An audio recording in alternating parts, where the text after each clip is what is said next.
नमस्कार बच्चों, स्वागत है आपका। मैं हूं शीला और आप देख रहे हैं भाषा जगत। आज हम पढ़ेंगे कक्षा 6 की हिंदी की पाठ्य पुस्तक क्षितिज का पाठ 6 प्रेमचंद के फटे जूते।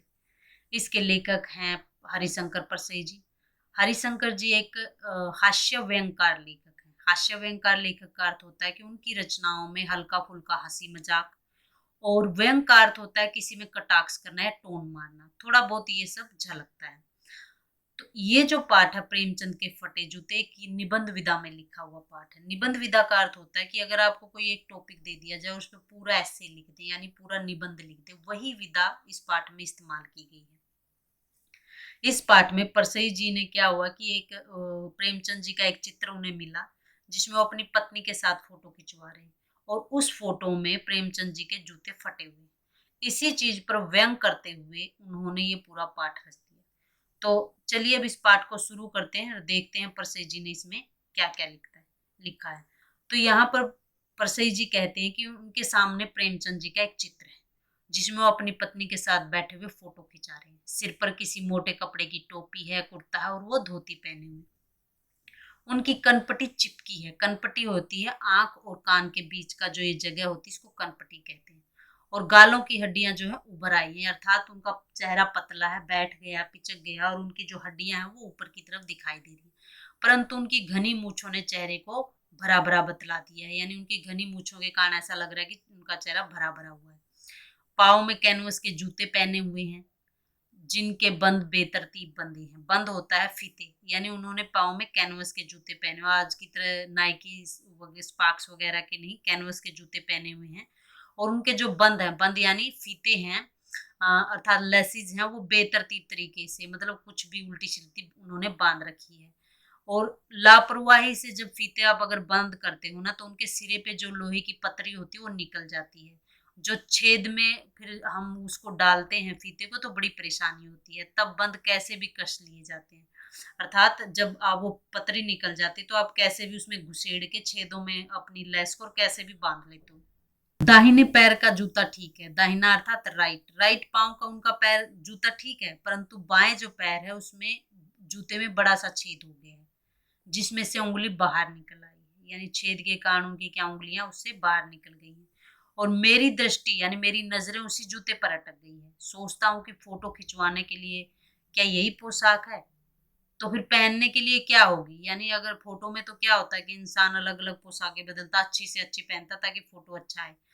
तो वो सोच रहे हैं परसई जी, क्या अगर फोटो खिंचवाने की ये है तो फिर इनके पास घर की क्या है, यानी जूते फोटो में ही फटे हुए हैं, तो फिर घर में वो क्या पहनते होंगे।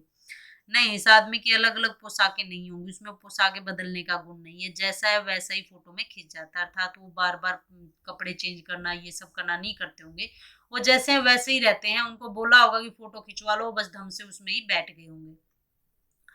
मैं चेहरे की तरफ देखता हूँ। क्या तुम्हें मालूम है मेरी साहित्यिक पुरखे, कि तुम्हारा जूता फट गया है और उंगली बाहर दिख रही है। साहित्यिक पुरखे होते हैं, यानी साहित्य में प्रेमचंद जी का बहुत बड़ा नाम था, और वो परसई जी से थोड़े बड़े थे। और तो साहित्यिक पुरखे का अर्थ है कि वो साहित्य में उनके पूर्वज थे। तो यहाँ पर परसई जी कहते हैं कि मैं आपके चेहरे की तरफ देखता हूँ और पूछता हूँ, क्या क्या आपको मालूम है मेरे साहित्य के पूर्वज, कि आपका जूता फट गया है और उंगली आपकी बाहर दिख रही है। क्या इससे आपको थोड़ा सा भी एहसास है कि क्या चल रहा है, और फिर इसमें आपको क्या थोड़ी सी भी लज्जा यानी शर्म संकोच कुछ भी नहीं है क्या आपको, कि आपके जूते फटे हुए हैं फोटो में। क्या आप इतना भी नहीं जानते हो कि अगर धोती को थोड़ा सा नीचे खींच लेते तो उंगलियां ढक जाती। मगर फिर भी तुम्हारे चेहरे पर बड़ी लापरवाही है, बेपरवाही है, यानी आपको इस चीज से कोई मतलब नहीं है। बड़ा विश्वास है, और विश्वास है कि मैं अच्छा ही दिख रहा हूँ। फोटोग्राफर ने जब रेडी प्लीज कहा होगा, तब परंपरा के अनुसार तुमने मुस्कान लाने की कोशिश की होगी। दर्द के गहरे कुएं के तल में कहीं पड़ी मुस्कान को धीरे धीरे खींचकर ऊपर निकाल रही होंगे, कि बीच में ही क्लिक करके फोटोग्राफर ने थैंक यू कह दिया होगा। विचित्र है यह अधूरी मुस्कान, यह मुस्कान नहीं, इसमें उपहास है, व्यंग है। यहाँ पर लेखक कहते हैं कि जब फोटो खिंचवाने के लिए बैठे होंगे, तो फोटोग्राफर ने कहा होगा कि रेडी प्लीज, और जब फोटोग्राफर रेडी प्लीज कहते हैं तो हम सभी थोड़ा मुस्कुराने की कोशिश करते हैं। लेकिन जो प्रेमचंद जी है, उनके जीवन में बहुत ज्यादा दुख था, क्योंकि एक गरीब थे वो, और वो दुनिया के बारे में बहुत ज्यादा सोचते थे। तो उनके गहर जो दर्द था वो कुएं के समान था, और उसके कुएं के तले में यानी बिल्कुल नीचे पड़ी हुई कोई मुस्कान, यानी उनको बहुत अंदर से मुस्कान को खींच के लाने में बहुत समय लगा। और जब तक उन्होंने थोड़ा मुस्काए होंगे तब तक फोटोग्राफर ने क्लिक कर दिया, यानी फोटो खींच दिया और कह दिया होगा कि थैंक यू। और ये जो आधी अधूरी सी मुस्कान जो होती है ना, ये बड़ी विचित्र लगती है, बड़ी अजीब लगती है। ये मुस्कान नहीं है, ये एक मजाक तरह का लगता है कि जैसे आप किसी का मजाक उड़ा रहे हो। अब जब कोई आपके फोटो को देखेगा और सोचेगा कि ये किस तरह का आदमी है जो खुद तो फटे जूते पहन के फोटो खिंचा रहा है और पर किसी पर हंस भी रहा है, यानी फोटो में जब आपको थोड़ा सा हंसते हुए दिखेंगे या लगेगा कि टोन मार रहा है किसी में, किसी का उपहास उड़ा रहा है, मजाक उड़ा रहा है, तो इस तरह से आप उसमें दिखेंगे। फोटो खिंचवाना ही था तो ठीक जूते पहन लेते या ना खिंचवाते। फोटो न खिंचाने से क्या बिगड़ता था, शायद पत्नी का आग्रह रहा हो और तुम अच्छा चल भाई कहकर बैठ गए होंगे। मगर यह कितनी बड़ी ट्रेजेडी है कि आदमी के पास फोटो खिंचवाने को भी जूता ना हो। मैं तुम्हारी ये फोटो देखते देखते तुम्हारे कलेश को अपने भीतर महसूस करके जैसे रो पड़ना चाहता हूँ, मगर तुम्हारी आंखों का यह तीखा दर्द भरा व्यंग मुझे एकदम रोक देता है। यहाँ पर लेखक कह रहे हैं कि जब आपके पास कपड़े अच्छे नहीं है, जूते नहीं, तो फोटो खिंचवाना क्या जरूरी था, आप फोटो मत खिंचवा लेते या ठीक जूते पहनते। अगर फोटो नहीं खिंचवाते तो कुछ भी नहीं बिगाड़ जाता। लेकिन अगर लेखक का मन भी नहीं हुआ होगा प्रेमचंद जी का फोटो खिंचवाना, तो पत्नी ने थोड़ी रिक्वेस्ट की होगी तो उन्होंने सोचा चल भाई खिंचवा लेते कहकर बैठ गए होंगे। पर ये कितने दुख की बात है, ट्रेजेडी था, दुख की बात है कि आदमी फोटो खिंचवाने के पास आदमी के पास जूता ही नहीं है, यानी अच्छे कपड़े ही नहीं है। अब लेखक कह रहे हैं कि मैं ये आपकी फोटो देख देख कर जो आपके अंदर जो द्वंद मचा हुआ है, आपके अंदर जो क्लेश यानी लड़ाई मची हुई है कि फोटो खिंचवाऊं ना खिंचवाऊं, उसको देखकर मेरा दिल करता है कि मैं रो पड़ूं। आपकी आंखों में जो ये दर्द भरा हुआ है ये मुझे रोने से एकदम रोक देता है, यानी मैं कितना दुखी हूँ फिर भी फोटो में हंस रहा हूँ और तुम मेरे दुख को देख के रो रहे हो। तो फिर तुम फोटो का महत्व नहीं समझते। यहाँ पर लिख के कह रहे हैं कि आपको पता ही नहीं कि फोटो कितने इंपॉर्टेंट होते हैं, और समझते होते तो फोटो मांगने के लिए मतलब फोटो खिंचवाने के लिए किसी से जूते मांग लेते। लोग तो कोट मांग लेते हैं ताकि वो दूल्हे की तरह दिखाई दे, और मोटर मांग के यानी गाड़ी मांग के दूसरों की बारात में चले जाते हैं। और फोटो खिंचाने के लिए तो कभी कभार दूसरों की बीवी भी मांग लेते हैं, भाई थोड़ी देर के लिए खड़ा हो जाए बस फोटो खिंच जाएगा। और तुमसे जूते भी नहीं मांगे गए, मतलब कि तुम नहीं जानते कि फोटो कितने इंपॉर्टेंट होते हैं। लोग इत्र चुपड़ कर अर्थात परफ्यूम लगाकर सेंट लगाकर फोटो खिंचवाते हैं जिससे कि फोटो में खुशबू आ जाए, और गंदे से गंदे की आदमी की जो फोटो है वो भी खुशबू देती है। यहाँ पे लेखक ने कहा कि टोपी 8 आने में मिल जाती है। 8 आने होते हैं, 1 रुपए में 16 आने होते हैं, यानी चवन्नी जो होती है 25 पैसे वो 4 आने की होती है। 8 आने में अर्थात 50 पैसे, यानी एक टोपी जो है वो 50 पैसे में मिल जाती है। और जूते उस जमाने में 5 रुपए से कम तो क्या ही मिलते होंगे। जूता हमेशा टोपी से कीमती ही रहा। अब तो जूते की कीमत और भी बढ़ गई है और एक जूते पर 2500 टोपियां न्यौछावर हो जाती हैं। तुम भी जूते और टोपी का आनुपातिक मूल्य के बाद मारे हुए थे, यानी तुम ये अनुपात लगा रहे थे कि नहीं नहीं टोपी तो इतने में पड़ जाएगी और जूता इतने में पड़ता, ये सोच के बैठे हुए थे तुम। ये विडंबना मुझे इतनी तीव्रता से पहले कभी नहीं चुभी। विडंबना का अर्थ होता है ये बुरी जो आपके साथ घट रहा है, ये चीज जो है इतनी तीव्रता, तीव्रता मतलब तेजी से, इतना दुख इतना कभी नहीं मुझे महसूस हुआ जितनी आज चुभ रही है, यानी इतना दुख आज हो रहा है जब मैं तुम्हें फटा हुआ जूता देख रहा हूँ। तुम महान कथाकार, उपन्यास सम्राट, युग प्रवर्तक, जाने क्या क्या कहलाते थे, मगर फोटो में भी तुम्हारा जूता फटा हुआ है। बच्चों जो प्रेमचंद जी हैं वो साहित्य में उनका बहुत बड़ा नाम है। हिंदी साहित्य में उनको महान कथाकार, उपन्यास सम्राट, युग का प्रवर्तन करने वाले, पता नहीं क्या क्या कहा जाता है, क्योंकि उन्होंने बहुत सारे अच्छे उपन्यास और 300 के लगभग उन्होंने कहानियां लिखी हैं। और इतना सब करने के बाद भी उनके पास मतलब पैसे नहीं थे, वो गरीबी में थे। और फिर भी कह रहे हैं कि आप इतने बड़ा नाम है आपका और फिर भी आपके पास इतने पैसे नहीं है या आपका जूता फटा हुआ कि आप जूता नहीं खरीद सकते, कहने का अर्थ ये है। तो फिर परसई जी कहते हैं कि मेरा भी जूता कोई अच्छी हालत में नहीं है, यूं ऊपर से अच्छा दिखता है। उस समय में लेखकों और जो कवि थे उनको बहुत घूमना पड़ता था और उनको क्या बहुत ज्यादा पैसे नहीं मिलते थे, इसलिए ज्यादातर लेखक या कवि जो गरीबी होते थे। तो यहाँ पर परसई जी अपना क्या है बारे में बता रहे हैं कि मेरा भी जूता कोई बहुत अच्छा नहीं है, क्योंकि मैं भी लेखक ही हूँ एक तरह से, तो मेरे पास इतने पैसे कहाँ आएंगे। पर ये ऊपर से अच्छा दिखता है, मतलब आपकी तरफ फटा नहीं, उंगली बाहर नहीं दिख रही मेरे जूते की, लेकिन हाँ मेरे जो जूता है उसमें अंगूठे के नीचे से तला फट गया है, घिस गया है। और अंगूठा क्या है, जब तला फट गया तो अंगूठा नीचे से क्या जमीन से घिसता है, और कोई थोड़ी पैनी चीज लग जाए तो रगड़ खा के लहू लुहान हो जाता है, यानी फट जाता है और उसमें से खून आ जाते हैं। पूरा तला गिर जाएगा, यानी घिस घिस के पूरा तला गिर जाएगा और पूरा पंजा मेरा नीचे से छिल जाएगा, मगर उंगली बाहर नहीं दिखेगी, यानी मैं ऊपर से अपने जूते को अच्छा रखूंगा। तुम्हारी उंगली दिखती है पर पाँव सुरक्षित है, यानी तुम्हारा जूता भले ही ऊपर से फटा हुआ लेकिन पैर नीचे से ठीक है, परंतु मेरे जूते क्या ऊपर से ठीक दिखते रहेंगे और पैर नीचे से बिल्कुल छिल जाएगा। कहने का अर्थ ये है कि दिखावट जरूरी है, यानी मेरा दिखावट करने में कि मेरा जूता सही है ऊपर से नीचे से किसको पता चलता है, भले ही मेरे को कितनी ही तकलीफ क्यों ना हो। तुम पर्दे का महत्व नहीं समझते। यहाँ पे देखिए, पर्दे का अर्थ होता है कि दिखावट का, दिखावा करने का महत्व नहीं समझते, क्योंकि आजकल की दुनिया क्या है, दिखावे पे ही डिपेंड करती है। यानी अंदर से लोग कितने ही गरीब, कितने ही दुखी कैसे भी हो, लेकिन ऊपर से दिखाएंगे कि बहुत अच्छे हैं। तो इसलिए वो कह रहे हैं कि तुम्हें इस चीज का महत्व नहीं पता, तुम्हें नहीं पता कि दिखावट कितनी जरूरी है। पर हम लोग को, नॉर्मल लोग, सामान्य जन क्या है, दिखावट पे कुर्बान हो जाते हैं, पर्दे पे कुर्बान हो जाते हैं। हम सब क्या करते हैं कि वो दिखावट के लिए ही करते हैं। तुम फटा फटा जूता बड़े ठाट से पहने हो, यानी तुम्हें कोई फर्क ही नहीं है, लेकिन मैं ऐसे नहीं पहन सकता। फोटो तो जिंदगी भर इस तरह नहीं खिंचवाऊंगा, चाहे कोई जीवनी बिना फोटो के ही छाप दे।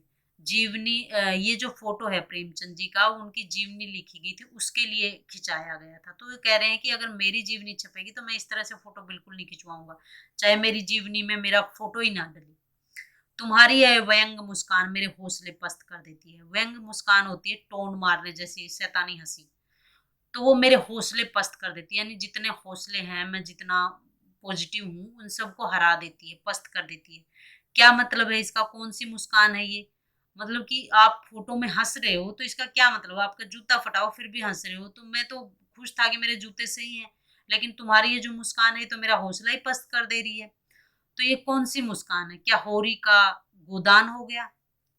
क्या पूस की रात में नील गाय हल्कू का खेत चर गई? क्या सुजान भगत का लड़का मर गया क्योंकि डॉक्टर क्लब छोड़कर नहीं आ सकते? ये सब जो गोदान है, ये प्रेमचंद जी का एक उपन्यास है।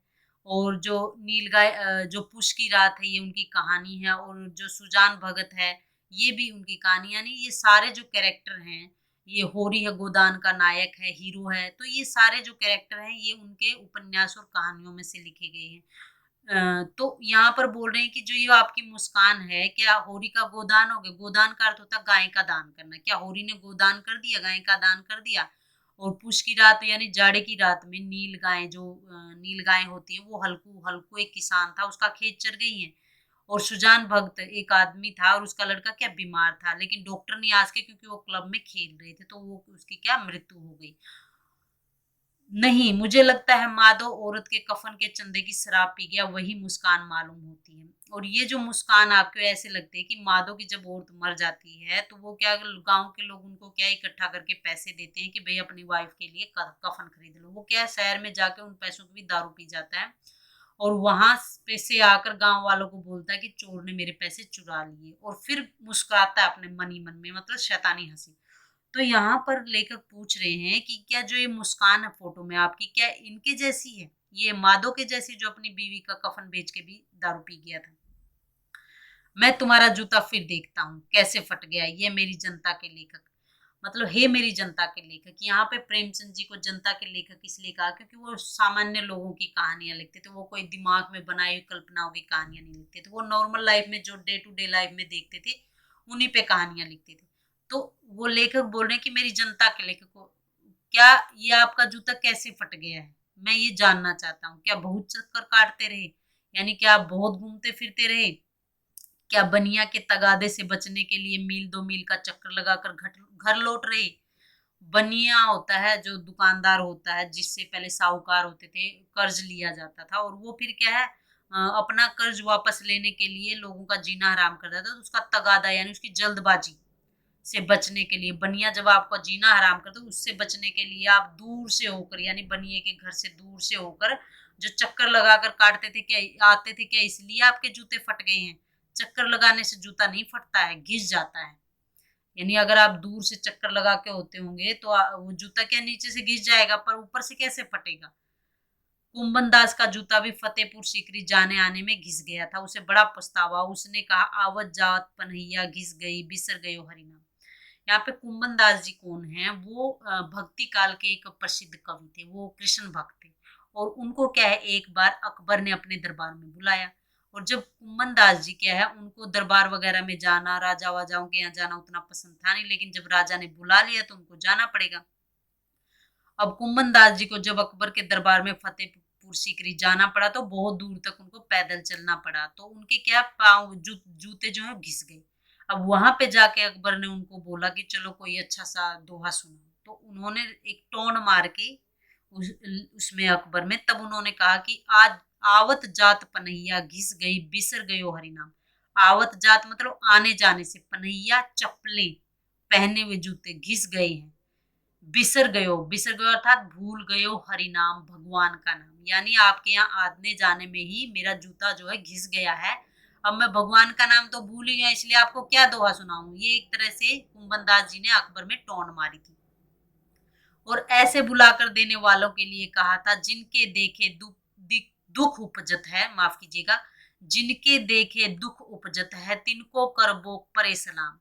यानी जब उनको वहां पर दरबार में बुलाकर और उन्होंने पैसा दिया कुंभन दास जी को, तो वो लेना नहीं चाह रहे थे मन से, क्योंकि वो तो भगवान के भक्त थे, उनको पैसे वैसे से सम्मान से कोई मतलब ही नहीं था। तो फिर उन्होंने कहा था कि जिनके देखने से दुख उपजता है, यानी मेरे मन में दुख होता है कि मेरे को यहाँ पे बुलाया ही क्यों, और उनको देखकर, तिनको करबो परे सलाम, और उनको देखकर सलाम करना पड़ता है, यानी उनको नमस्कार प्रणाम करना पड़ता है।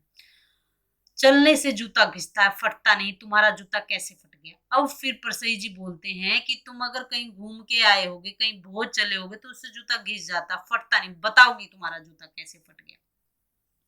मुझे लगता है तुम किसी सख्त चीज को ठोकर मारते रहे हो।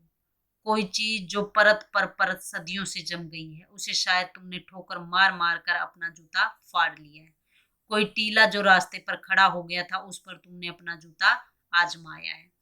यहाँ पर देखिए बच्चों, यहाँ पर लेखक ने कहा है कि कोई चीज जो परत दर परत सदियों से जम गई है, अर्थात जो लेखक थे प्रेमचंद जी, वो ऐसे लेखक थे जो बुराइयों के खिलाफ विद्रोह करते थे, बुराइयों के खिलाफ लिखते थे। वो ये नहीं सोचते थे कि बुराई है, कोई कोई चीज सदियों से चलती आ रही है और उसको छोड़ दो, नहीं, वो उस चीज के खिलाफ लड़ते। जैसे विधवाओं को विवाह करने का, यानी जो विडो हो जाती थी, उनको विवाह करने की आजादी नहीं थी।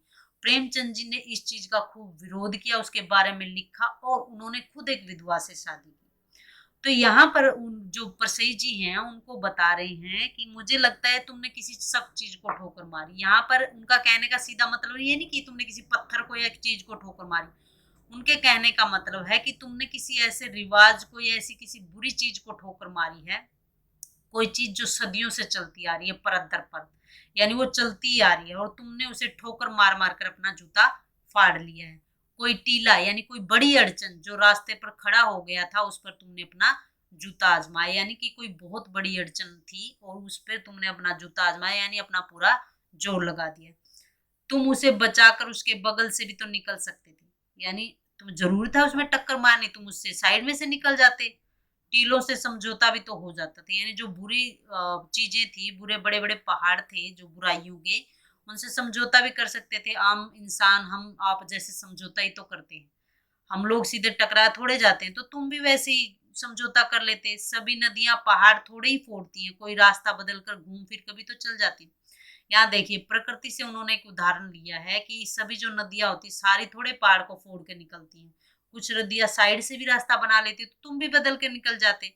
तो समझो तुम समझौता नहीं कर सके, क्या तुम्हारी भी वही कमजोरी थी जो होरी को ले डूबी। होरी, जैसे कि मैंने पहले बताया, गोदान प्रेमचंद जी का एक उपन्यास का, उसका नायक था होरी। तो इसमें बोला कि तुम्हारी भी वही कमजोरी थी जो होरी की थी। जैसे होरी नेम धर्म को बहुत मानता था, नेम धर्म उसकी क्या जंजीर थी, यानी नेम धर्म उसको बांधे रहता था। नेम धर्म क्या होता है, मैं कसम खाता हूं मैं ये हूँ, वो नेम धर्म होता है। मगर तुम जिस तरह मुस्कुरा रही हो, उससे लगता है कि शायद नेम धर्म तुम्हारा बंधन नहीं, तुम्हारी मुक्ति थी। लेकिन जिस तरह से तुम फोटो में मुस्कुरा रहे हो, उससे लगता है कि नेम धर्म से तुम्हें कोई फर्क नहीं पड़ता। ये तो तुम्हारे लिए नॉर्मल बात है। तुम्हारी ये पाँव की उंगली मुझे संकेत करती सी लगती है। संकेत करना मतलब इशारा करना। जिसे तुम घृणित समझते हो उसकी तरफ हाथ की नहीं पाँव की उंगली से इशारा करते हो। घृणित का मतलब जिससे नफरत करते हो, जिसे अच्छा नहीं मानते हो। तब लेखक को लगता है कि जो प्रेमचंद जी की जो उंगली है वो कुछ इशारा कर रही है, कि जैसे प्रेमचंद जी किसी से नफरत करते हैं, बुरा समझते हैं, उसकी तरफ हाथ से इशारा नहीं करना चाहते, तो उनकी उंगली इशारा करती है पैर की। तुम क्या उसकी तरफ इशारा कर रहे हो जिसे ठोकर मारते मारते तुमने जूता फाड़ लिया, यानी क्या उस बुरी चीज की जिससे तुम टकराए हो उसकी तरफ इशारा कर रहे हो, जिसको तुमने अपना मार मार के, जो उस बुरी चीज को जिससे तुम्हारा जूता फट गया। मैं समझता हूँ तुम्हारी उंगली का इशारा भी समझता हूँ, और यह व्यंग मुस्कान भी समझता हूँ। व्यंग मुस्कान है जो टोन मारने वाली शैतानी हंसी, ये भी समझता हूँ। मतलब मैं सब कुछ समझ रहा हूँ अब इन चीजों को। तुम मुझ पर या हम सभी पर हंस रहे हो। हम सभी कौन? हम सभी सामान्य जन। उन पर जो उंगली छिपाए और तलुआ घिसाए चल रहे, जो लोग दिखावटी जीवन में जी रहे, यानी उनकी उंगली भले ही ऊपर से ठीक दिखे, उनका जूता ठीक दिखे, लेकिन उनका तलवा पूरा घिस गया, यानी ऊपर से कैसे ही दिखे अंदर से पूरे खत्म हो चुके हैं, उन पर हंस रहे हो। उन पर जो टीले से बरकाकर बाजू से निकल रहे, यानी जो लोग बुराई के खिलाफ लड़ने से बरकाकर कर, अर्थात कि बचकर साइड से निकल जा रहे हैं, बाजू से यानी साइड से निकल जा रहे हैं। जो लोग बुराई के साथ टकराने की बजाय बुराई के साथ समझौता करके साइड से निकल रहे हैं। तुम कह रहे हो मैंने तो ठोकर मार मार कर जूता फाड़ लिया, उंगली बाहर निकल आई पर पांव बच गया और मैं चलता रहा, पर तुम उंगली को ढकने की चिंता में तलवे का नाश कर रहे हो। तुम चलोगे कैसे? यहाँ पे लेखक कह रहे हैं कि तुम क्या है, यानी प्रेमचंद जी को बोल रहे हैं कि तुम क्या है कि हम सबका मजाक उड़ा रहे, हम लोग जो बुराई के खिलाफ लड़ते नहीं है और जो दिखावट जीवन जीने के लिए अपना ऊपर से तो अपना ऐसे रहते हैं कि हमारे मुकाबले कोई, और अंदर से हम चाहे बिल्कुल ही खत्म हो गए।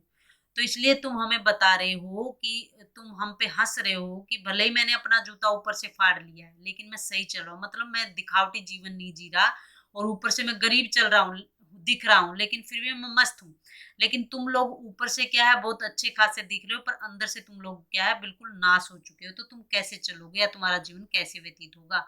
मैं समझता हूँ, मैं तुम्हारे फटे जूते की बात समझता हूँ, उंगली का इशारा समझता हूँ, तुम्हारी व्यंग मुस्कान समझता हूँ। फिर दोबारा से वही बातें दोहराते हुए परसई जी बोलते हैं कि मैं तुम्हारे इन सारे जो टोन मारने की चीजों को है इनको सब समझता हूँ। तो लीजिए बच्चों, ये पाठ जो है अब पूरा खत्म हो चुका है।